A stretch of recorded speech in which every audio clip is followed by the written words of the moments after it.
It is one of the very important areas in GST जिसमें if you will talk about GST तो उसमें अगर सबसे important element levy के अलावा मतलब heart of the body is input tax credit. And हम सब जानते हैं कि जब GST आ भी रहा था, GST लॉ इनैक्टमेंट की बातें चल रही थी, तो one of the very important point was कि GST will enable a person to take input tax credit of various duties which are separate, segregated, levied by state, central, or sometimes by local authorities also. And due to that reason, some of the taxes which are paid by the taxpayers were not allowed to be taken as a credit, or if at all allowed, they have their own restriction to get it used against some or other liabilities. And if we talk about a person like a small trader, so a small trader generally is never registered, never ever got registered in service tax regime, and therefore for all those services which she usually takes, that gets lapsed और वो उसका खर्चा बन जाती थी. तो इसी problem को सॉल्व करने के लिए, इसी जो हम बोलते हैं कि टैक्स पे टैक्स एक जो चीज़ें हो रही थी, उस प्रॉब्लम को सॉल्व करने के लिए इनपुट टैक्स क्रेडिट का कंसेप्ट और मतलब जीएसटी में उसका एक बहुत बड़ा रोल और इम्पॉर्टेंट बेनिफिट है, वो हाईलाइट किया गया. ये कोशिश की गई कि ये जो टैक्सेबिलिटी है वो इतने स्मूथ चलेगी जिसमें जो भी टैक्सेशन ऑन टैक्स हो रहा है, डबल टैक्सेशन हो रहा है, वो अवॉइड हो सके एंड अल्टीमेटली उसका बेनिफिट भी पास ऑन हो ट्रेडर्स, मैन्युफैक्चरर्स और सारे ही ऐसे लोगों को जो वो क्रेडिट नहीं ले पा रहे हैं. तो इसी मोटिव को ध्यान रखकर ये सारे प्रोविजंस को इस तरीके से डिज़ाइन किया गया है कि अगर कोई पर्सन जो जीएसटी डिस्चार्ज कर रहा है, पे कर रहा है, तो उन्हें कैसे जो उन्होंने टैक्स पे किए हैं उसका बेनिफिट दिया जा सके और जिसको वो आगे अपने टैक्सेशन पर्पस के लिए आउटवर्ड लाइबिलिटीज़ में यूटिलाइज कर सके. तो इनपुट टैक्स क्रेडिट से रिलेटेड आज हम ऐसे ही कुछ इम्पॉर्टेंट प्रोविजंस को पढ़ेंगे, देखेंगे, प्लस इनसे जुड़े हुए कुछ इम्पॉर्टेंट केस लॉस, इनसे जुड़े हुए कुछ इम्पॉर्टेंट सर्कुलर्स, हाल ही में आए हुए कुछ अपडेट्स, चेंजेस, वो भी देखेंगे, प्लस इनपुट टैक्स क्रेडिट से रिलेटेड कुछ इम्पॉर्टेंट स्टैच्यूज़ है जो कि जॉब वर्क से रिलेटेड है, और इनपुट सर्विस डिस्ट्रीब्यूटर नाम का एक कंसेप्ट है, वो भी अपन आज एक बार उस पर गो थ्रू करेंगे. स्पेशली इस फाइनेंस एक्ट के जो अमेंडमेंट आए हैं, फाइनेंस एक्ट 2024 के इनपुट सर्विस डिस्ट्रीब्यूटर से रिलेटेड, हालांकि वो अभी नोटिफाई नहीं हुए, लेकिन अगर इनपुट सर्विस डिस्ट्रीब्यूटर का कंसेप्ट जो इस बार अमेंडेड होकर आया है और वो नोटिफाई हो जाता है, तो ऑलमोस्ट ऐसा लगता है मुझे कि हर वो पर्सन जिसके मल्टीपल स्टेट में जीएसटी नंबर है, उसे इनपुट सर्विस डिस्ट्रीब्यूटर का रजिस्ट्रेशन लेना कंपलसरी हो जाएगा. आप सोचिए कि ऐसी एंटिटी जो इनपुट एक स्टेट से ज़्यादा स्टेट पे काम कर रही है, सेम जीएसटी नंबर, सेम सारी चीज़ों पे, उन्हें इनपुट सर्विस डिस्ट्रीब्यूटर नंबर लेना मैंडेटरी हो जाएगा. और आप देखेंगे कि सडनली इसमें बूम आएगा कि इनपुट सर्विस डिस्ट्रीब्यूटर के रजिस्ट्रेशन भी इंक्रीज़ हो गए, रिटर्न्स भी इंक्रीज़ हो गए, और कि क्रेडिट पास ऑन वाला जो काम है इन आईएसडी मैकेनिज़्म से वो बढ़ जाएगा. अभी फ़िलहाल हम ये देखते हैं कि इस मैकेनिज़्म में कम है, मतलब इस मैकेनिज़्म में जो रजिस्ट्रेशन वगैरह आपको देखेंगे कि वो हमारे रीजन में जनरली वो कम रहेंगे, क्योंकि जनरली आईएसडी रजिस्ट्रेशन वगैरह भी जो होते हैं वो कॉरपोरेट सेक्टर्स, एचओ लेवल पे वहाँ पर ज़्यादा होते हैं. अगर हम सोचे भी एक बार कि हमारी जो कंपनीज़ हैं जो छत्तीसगढ़ में बेस्ड हैं, तो उनके ज़्यादातर अगर कॉरपोरेट ऑफिस या एचओ वगैरह कुछ ऐसे रहें, वो ज़्यादातर आउटसाइड छत्तीसगढ़ लोकेटेड है और वहाँ ज़्यादा शायद रजिस्ट्रेशन उनके आईएसडी के हो रहे होंगे. लेकिन मुझे लगता है कि अब इसके बाद अगर जो आज अपन डिस्कशन भी करेंगे, इसके बाद मुझे ऐसा लगता है कि सडन जो एंटिटीज़ भले ही वो ट्रेडर कैटेगरी की भी क्यों ना हो, लेकिन अगर उसका मल्टीपल स्टेट्स में ऑपरेशंस है, मल्टीपल स्टेट में उसका जीएसटी नंबर है और वो वर्कआउट कर रहा है, वर्किंग कर रहा है अपनी, तो उसको आईएसडी नंबर लेना कंपलसरी हो जाएगा। पर आज सबसे पहला और इम्पॉर्टेंट मुद्दा जिस पर बात करने का रहेगा वो है इनपुट टैक्स क्रेडिट के ऊपर। इनपुट टैक्स क्रेडिट क्या है, क्या कंडीशंस है, क्या ऐसी कंडीशंस है जो आपको कंप्लाई करनी पड़ती है, क्या रेस्ट्रिक्शंस है, ये सब पे बात करेंगे। एक चीज़ इसमें हम कवर करेंगे सारे इम्पोर्टेंट चीज़ों के साथ कि जो इसमें इम्पोर्टेंट रिलेवेंट रूल्स रेगुलेशन है वो भी साथ साथ पढ़ते चलेंगे, और फिर बाद में ये दोनों छोटे छोटे जो टॉपिक्स है उसे अपन कवर करने की कोशिश करेंगे। सबसे पहले शुरुआत करते हैं डेफिनेशन के साथ। तो इनपुट टैक्स क्रेडिट की इनपुट टैक्स क्या है? Input tax is defined under subsection 62 section 2, जो ये बोलती है कि it is a tax paid by registered person. What is that? It is a central tax, state tax, IGST, UTS, UTT, जो उन्होंने supply of goods or services पे किया है। But and it says it includes, अब क्या क्या इसमें include हो रहा है? First is import of goods, कि अगर आईजीएसटी पे किया अपने इम्पोर्ट ऑफ गुड्स पे तो वो भी इनपुट टैक्स कहलाएगा। All of us know that कि जब भी हम कोई मटेरियल इंपोर्ट करते हैं तो बिल ऑफ एंट्री फाइल करते टाइम कस्टम्स के साथ साथ ही हम इंपोर्ट ऑफ गुड्स के टाइम पर ही आईजीएसटी की ड्यूटी पे करते हैं। एंड वो ड्यूटी हालांकि कस्टम्स एक्ट के सेक्शन 12 सब सेक्शन 3 में लेवी होती है, बट वो इनपुट टैक्स क्रेडिट एलिजिबल है उसका पे करने का।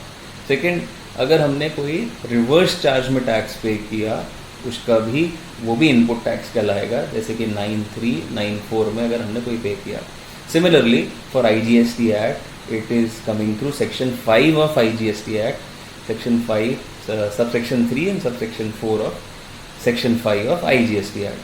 Similarly for state tax, similarly for union tax, but it clearly says it does not include any tax which is paid under composition levy. Composition levy के अंतर्गत ये tax इसमें नहीं आता। कोई भी टैक्स जो पे किया वो इसमें इनपुट टैक्स की कैटेगरी में नहीं आता। अगर आपने इस डेफिनेशन में थोड़ा गौर किया होगा तो ये बहुत क्लियरली बोलता है कि it is central state IU charge on supply of goods or services or both made to him और इंक्लूड्स। पर क्या इसमें आपने देखा होगा गौर से, क्या इसमें जो टैक्स हम ट्रांजिशन करके लेकर आए, क्या वो ट्रांजिशन टैक्स इनपुट टैक्स की डेफिनेशन में कवर होगा क्या? अगर आप इस लैंग्वेज को केयरफुली रीड करेंगे, ये बहुत क्लियरली बोल रहा है कि ये 4 टाइप के टैक्स ही होने चाहिए, सेंट्रल, स्टेट, आई और यूनियन टेरेटरी वाला या इंपोर्ट वाला। ट्रांजिशनल टैक्स इसमें कवर नहीं है, और इसीलिए ट्रांजिशनल क्रेडिट के लिए अलग से प्रावधान है, अलग से प्रोविजंस है, और उसमें उसके थ्रू खाली हम उसको, क्योंकि वैसे भी वो टैक्स ऐसा था कि जो हम ऑलरेडी इनपुट ले चुके थे, क्रेडिट ले चुके थे, बस हम उसको ट्रांजिशन कर कर यहाँ लेकर आ रहे हैं। तो ट्रांजिशनल क्रेडिट का टैक्स इसमें कवर नहीं होता है। फिर हम सबसेक्शन 63 में आए और सेक्शन 2 के, तो उसने कहा कि इनपुट टैक्स क्रेडिट का मतलब क्या? वो जो आपने ऊपर पढ़ा, input tax means the credit of input tax, जो आपने ऊपर अभी इनपुट टैक्स देखा, उसका जब मैं क्रेडिट लेता हूँ तो उसको हम इनपुट टैक्स क्रेडिट बोलते हैं। अब इनपुट टैक्स क्रेडिट जब आप लेते हैं ना, तो किस चीज़ का लेते हैं? तो ये 3 कैटेगरी है, ये 3 चीज़ें हैं, इन्हीं 3 चीज़ों का बस आप क्रेडिट लेते हैं, और इसके अलावा और कोई चौथी चीज़ नहीं है।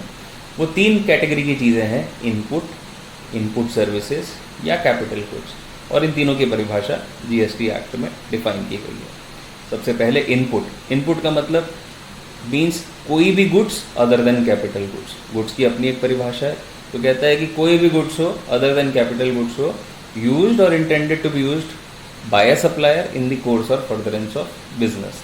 तो बहुत ही ब्रॉड डेफिनेशन है, और बोला कि पहली बात कि अगर गुड्स की डेफिनेशन में आ रही है ना ये, ठीक है, तो ये इनपुट है, बट ऐसा इनपुट नहीं होना चाहिए जिसको हमने कैपिटल गुड्स ट्रीट किया, ठीक है। तो अदर देन कैपिटल गुड्स हर गुड्स इनपुट कहलाएगा। जिसको हम अपने बिजनेस पर्पस के लिए सप्लायर जो है वो यूज करने वाला है in the course and furtherance of business. Use कर रहा है या इंटेंडेड टू बी यूज्ड है, इंटेंडेड टू बी यूज्ड वाला वर्ड भी इसमें केयर करने वाला है।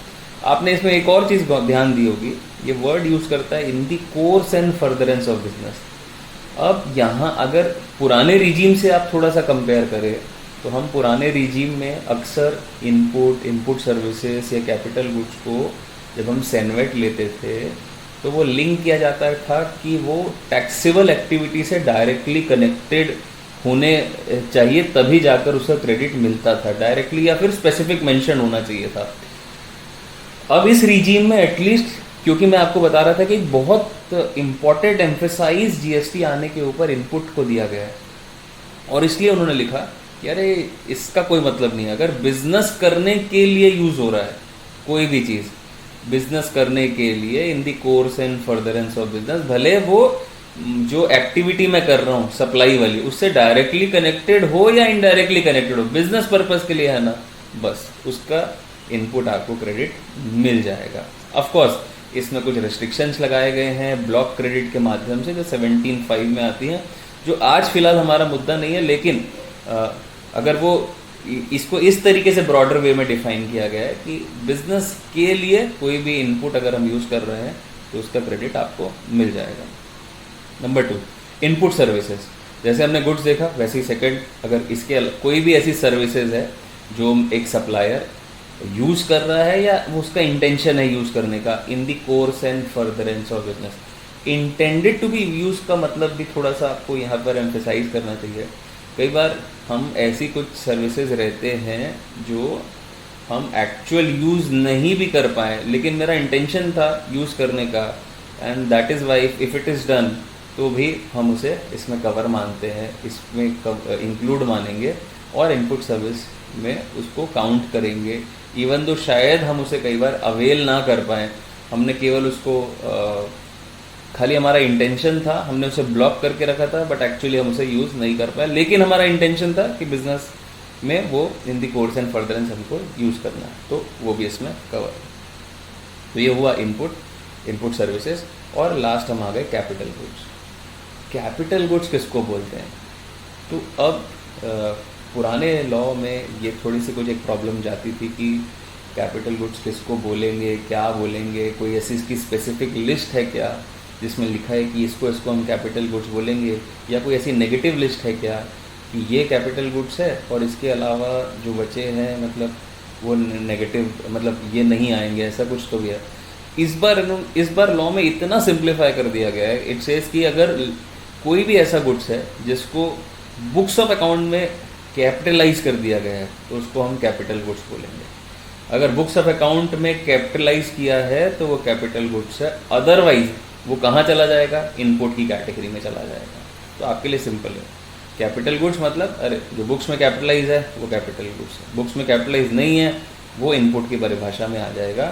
एंड जिसको वही अगेन बाकी लैंग्वेज वर्डिंग सेम है, which are used or intended to be used in the course or furtherance of business. Business purpose के लिए हम उसे यूज़ करने वाले हैं डायरेक्टली, या ये वर्ड भी थोड़ा सा ध्यान देने वाला। In the course and furtherance of business is a very broader word जो बोलता है कि आपका डायरेक्टली नेक्सस नहीं भी हो आपकी सप्लाई एक्टिविटी से, लेकिन आपके बिजनेस से रिलेटेड है तो आप उसका क्रेडिट ले सकते हैं। तो these are the 3 word, input services और कैपिटल गुड्स। तो ये हमने एक बेसिक स्ट्रक्चर जाना इनपुट टैक्स क्रेडिट का। अब हम आते हैं सेक्शन 16 जो हमारा इनेबलिंग सेक्शन है और जिसमें हमारी डिटेल कंडीशंस लिखी है जो ये बताती है कि हमको इनपुट टैक्स क्रेडिट कब कैसे लेना है और किन कंडीशंस पे लेना है। और अगर कोई भी registered taxable person input tax credit ले रहा है तो वो सेक्शन 16 के कारण ही ले पा रहा है। सेक्शन 16 में ही सारी वो इनेबलिंग प्रोविजन दी गई है। तो सेक्शन 16 क्या कहता है? Enabling section 16 subsection 1 says that every registered person shall subject to such conditions and restriction as may be prescribed. ये वर्ड्स पहले इस सेक्शन में ना हुआ नहीं करते थे, ये फाइनेंस एक्ट लगाकर इसमें ये दोनों चीज़ें स्पेसिफिकली डाली गई है। इसका मतलब एक registered person input tax credit ले सकता है, लेकिन कुछ कंडीशंस होंगी, कुछ रेस्ट्रिक्शंस होंगी जो कि प्रिस्क्राइब की जाएंगी। किस तरीके से लिया जाएगा? Manner specified in section 49। कैसे लिया जाएगा? 49 में लिया जाएगा। 49 क्या कहता है कि वो कहाँ लेना है आपको? इलेक्ट्रॉनिक क्रेडिट लेजर में लेना है। Be entitled to take a credit of input tax charge on supply of goods or services or both which are used intended to be used in the course or furtherance of business and the said amount shall be credited to the electronic credit ledger of such person। और क्योंकि ये जो wordings थी पहले इसमें इस्तेमाल नहीं की गई थी ऐसे कंडीशंस और रेस्ट्रिक्शन की, और उसके बावजूद भी कुछ रूल्स और ऐसे रेस्ट्रिक्शंस लगाए गए थे कि इनपुट टैक्स क्रेडिट जो अगर आप चाहें तो फुल्ली यूज़ नहीं कर सकते। आपने देखा होगा कि प्रोविजंस है जो बोलते हैं कि केवल 99% यानी 1% कैश में पे करना कंपलसरी है। तो सेक्शन 49 में एक रेस्ट्रिक्शन है ये भी कि 1% मिनिमम आपको कैश से पे करना कंपलसरी है, सब्जेक्ट टू उसमें बहुत डिटेल कंडीशंस वगैरह दी हुई है। तो लोग क्वेश्चन करने लग गए थे कि अरे लॉ में ऐसा कहाँ लिखा है कि आप रेस्ट्रिक्शन भी लगा सकते हो उसकी यूटिलाइजेशन में और कंडीशंस भी लगा सकते हो। तो इन सारी चीज़ों को देखते हुए ये तीनों वर्ड स्पेसिफिकली इसमें ऐड किए गए हैं कि एक इसको भी सब्जेक्ट टू कंडीशंस और रेस्ट्रिक्शंस लगाया जा सकता है। और आपने इसमें देखा फिर से अगेन वही 2-3 वर्ड्स का इस्तेमाल जो हो रहा है वो है कि किसी भी गुड्स और सर्विसेज का क्रेडिट इसमें लिया जा सकता है, used or intended to be used होना चाहिए इन the course and furtherance of business. और ये क्रेडिट आपको कहाँ क्रेडिट करना है? इलेक्ट्रॉनिक क्रेडिट लेजर में। इसमें एक और वर्ड जो आप ध्यान से देख रहे होंगे वो लिखा है कि shall be entitled to take credit of input tax charged on a supply of goods or services, यानी कि जो मुझे चार्ज किया गया है इनवॉइस पे उसका मैं क्रेडिट ले सकता हूँ, जो मुझे चार्ज किया गया है। इसमें कई बार ये क्वेश्चन और ये इश्यूज पे बात होती है कि मान लीजिए मैं एज अ सर्विस रिसीवर या कोई सर्विस किसी से कोई माल खरीदता हूँ और वो पर्सन गलती से मुझे 12% की जगह उसमें 18% टैक्स लगा के दे देता है कोई गुड्स को, कोई कमोडिटी को। तो क्या सर्विस रिसीवर मैं जिसने माल लिया उस पर टैक्स कैसे लेगा? मतलब जो उसने बिल में लगा दिया वही ले लेगा, या उसने क्योंकि टैक्स उसने हालांकि लगाया 18% लेकिन उस पर्टिकुलर कमोडिटी पे 12% का ही रेट एप्लीकेबल है, तो कितना मुझे क्रेडिट मिलना चाहिए उस पर्टिकुलर ट्रांजेक्शन में? तो जब हम इस सेक्शन को गौर से पढ़ते हैं ना, ध्यान से देखते हैं, तो इनपुट टैक्स क्रेडिट लेने वाले के लिए ये क्या बोलता है कि that person shall be entitled to take credit of input tax charged on a supply of goods. ये वर्ड क्लियरली बोलता है कि जो सामने वाले ने चार्ज किया उसका क्रेडिट आप ले सकते हैं। तो अगर सामने वाले ने मान लीजिए कि आपको 12 की जगह 18% लगाकर भी दिया है, then you being a receiver you do not know what is exact rate, और आप उस पर इतना कंप्लायंस और इतनी सारी चीज़ें चेकिंग नहीं कर सकते। That is well understood and that is why it is said कि आपको जो लगाया आप उसका इनपुट टैक्स क्रेडिट ले सकते हैं, और इसमें कोई आपको कोई ऐसा एडिशनल एक्टिविटी करने की ज़रूरत नहीं है इस पर्टिकुलर केस के लिए। तो that is one interpretation which is coming from it कि जो मुझे चार्ज किया गया उसका क्रेडिट मुझे मिल जाएगा। पुराने लॉ में भी ऐसे कुछ प्रेसिडेंट्स अवेलेबल है जो ये ही हमें गाइड करते हैं। ये तो था हमारा इनेबलिंग प्रोविजन जो आपको इनेबल करता है कि हाँ भाई क्रेडिट लेना है तो आपको सेक्शन 16(1) में बोलता है कि क्रेडिट मिल जाएगा, जो भी आपको चार्ज किया गया है अगर आपके बिजनेस पर्पस के लिए आपको क्रेडिट मिल जाएगा। देन अब अपन सब सेक्शन 2 में आते हैं। सब सेक्शन 2 क्या बोलता है? Not with standing anything contain in this section. इस सेक्शन में कुछ भी लिखा है उसको ओवरराइडिंग इफेक्ट देकर बोलता है no registered person shall be entitled to take credit of any input tax credit in respect of any supply of goods or services to him unless he is in possession of tax invoice or debit note। वो बोलते हैं कि आपको condition ये ऊपर हम credit तो देने को तैयार हैं, लेकिन आपको ये कंडीशंस को फॉलो करना पड़ेगा। नंबर 1 पहला क्या, आपके पास टैक्स इनवॉइस होना चाहिए। टैक्स इनवॉइस होगा तभी हम आपको क्रेडिट नोट देंगे, या आपके पास डेबिट नोट होगा जो कि एक रजिस्टर्ड सप्लायर ने आपको इशू किया होगा, और any such other tax paying document as may be prescribed, या आपके पास और कोई ऐसा टैक्स पेइंग डॉक्यूमेंट आपके पास अवेलेबल होना चाहिए, तभी आपको वो क्रेडिट मिलेगा। अगर आपके पास ऐसा कोई टैक्स पेइंग डॉक्यूमेंट अवेलेबल नहीं है तो आपको नहीं मिलेगा। टैक्स पेइंग डॉक्यूमेंट क्या हो सकता है, आप सोचिए कि अगर मैं गुड्स इंपोर्ट कर रहा हूँ, अभी अपन ने पढ़ा इनपुट टैक्स क्रेडिट के केस में, इनपुट टैक्स में इंपोर्ट पे जो टैक्स होता है, तो इंपोर्ट ऑफ टैक्स पे bill of entry is one of the other duty paying document जो कि मेरे लिए प्रूफ है। अगर वो रिवर्स चार्ज का केस होगा तो रिवर्स चार्ज के केस में self invoicing can be the proof, payment challan can be the proof of paying this document. So not only the tax invoice और डेबिट नोट, बट आपके पास ऐसे specified tax paying document है। इसके लिए हमारे पास एक रूल 36 भी है जिसमें ये सारे डॉक्यूमेंट्स के बारे में प्रिस्क्राइब किया गया है। तो अगर आपके पास वो डॉक्यूमेंट अवेलेबल है तो आपको इनपुट टैक्स क्रेडिट मिल जाएगा। हालांकि ये कंडीशन जो है वो ऐसी कंडीशंस हो गई है कि अब बिकॉज क्योंकि इनवॉइसेस 2A में भी दिखना ज़रूरी हो चुका है, इनवॉइसेस 2A में भी आना ज़रूरी हो चुका है, इस कंडीशन के कंप्लायंसेस जनरली हमको मिल जाते हैं, जनरली आपको फॉलो मिल जाते हैं, क्योंकि अब वो 2A वगैरह में भी दिखने लग गया है और लोग इसकी कॉपीज़ वगैरह रखते हैं। आप पुराने रिजीम में चेक करेंगे तो इसका बहुत इंपॉर्टेंट था, बहुत ही ज़्यादा इंपॉर्टेंट वेटेज था। इसके बिना आपका क्रेडिट खराब हो जाता था, मिलता नहीं था आपको, इरेगुलर घोषित हो जाता था। बट अब इस कंडीशन का इम्पोर्टेंस थोड़ा कम क्यों हुआ है, क्योंकि अब आपकी सारी ट्रांसफरेबिलिटी है, मतलब आप किसी भी ट्रांजेक्शन को पूरा ट्रैक कर सकते हैं, कहाँ से क्या चीज़ आई और कितनी गई। 2A में ही इनवॉइस आ जाते हैं, GSTR 1 में जब कोई पर सप्लायर उसे दिखाता है तो उसके 2A में दिखता रहता है, तो उसके पास वो credit flow transaction trail properly maintained होकर दिखते रहती है, ठीक है। तो even though it is a mandatory condition, आपको होनी ही चाहिए कंप्लाइंट, लेकिन जो इम्पोर्टेंस इसका पुराने रिजीम में था वो अब थोड़ा सा कम है, बिकॉज क्योंकि अब ये क्रेडिट जो है वो 2A में भी दिखता है और इसकी पूरी प्रॉपर ट्रेल, ट्रांजेक्शन की ट्रेल क्रिएट हो सकती है।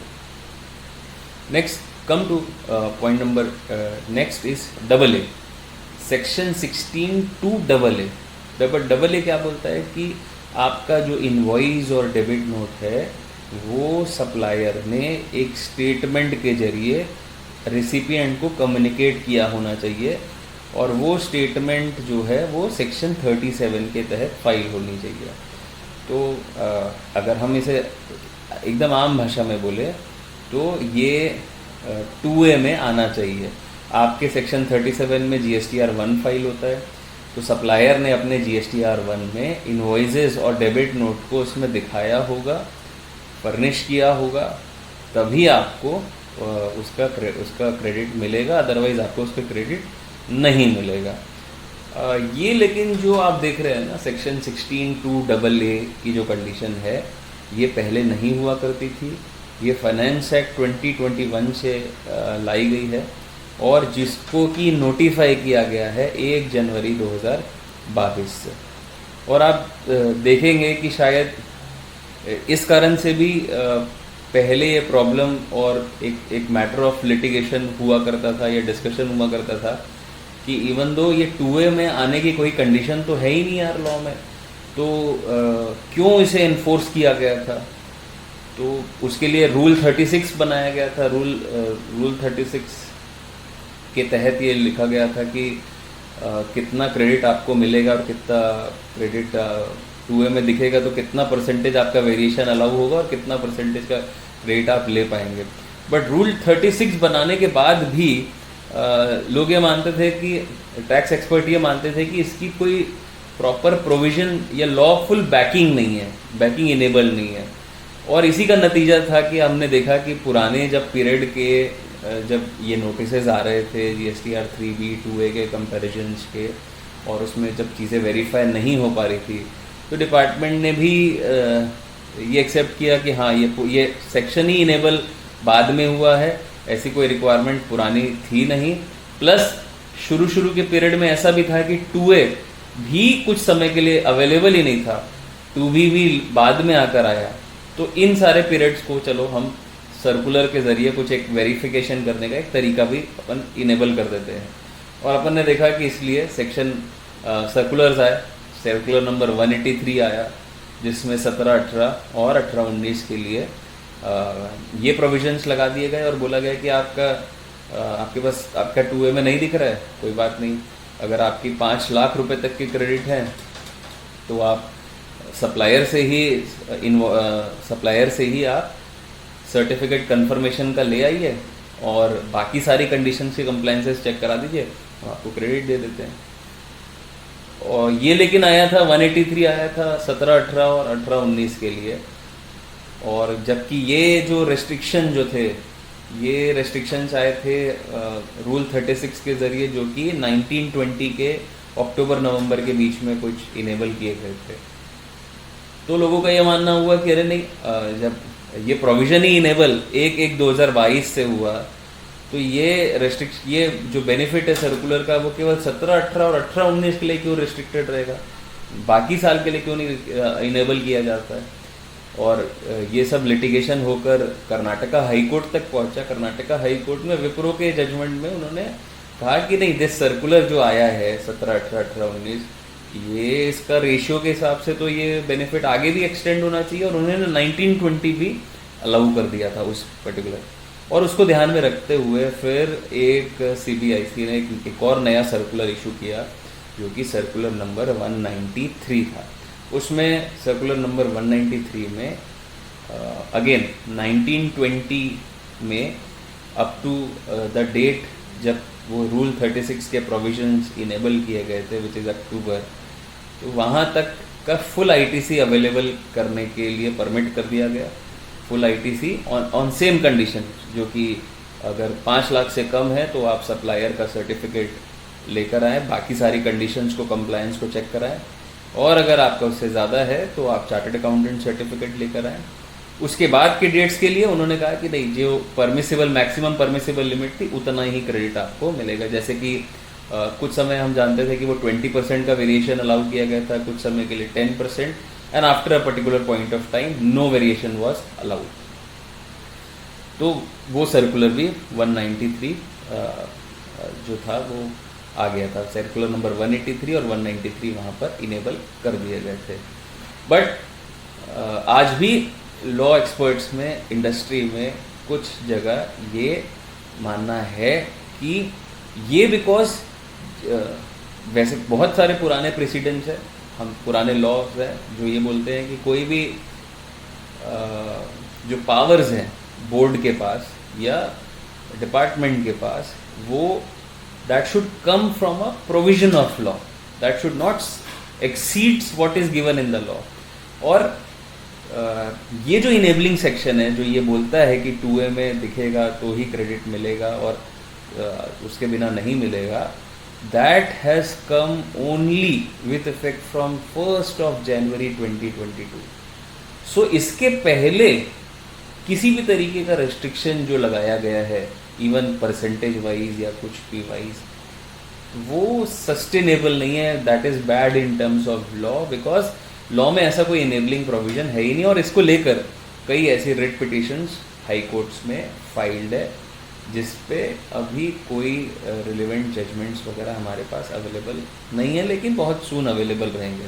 तो एक इस पॉइंट पर भी एक लिटिगेशन जो है वो चल रहा है। और ये भी इंडस्ट्री का मानना है कि सर्कुलर के ज़रिए आप हम पे रेस्ट्रिक्शन नहीं लगा सकते। आपने ज़रूर लिखा है कि कंडीशंस लग जाएगी, कंडीशंस के ज़रिए आप सर्कुलर के ज़रिए हमें एक एडिशनल कंडीशन लगाकर ये डिसअलाउंसेस नहीं कर सकते। Circular are only for the sake of giving clarification, not to impose any any other restrictions to avail input tax credit. So मैं थोड़ा थोड़ा साथ में इसीलिए प्रैक्टिकल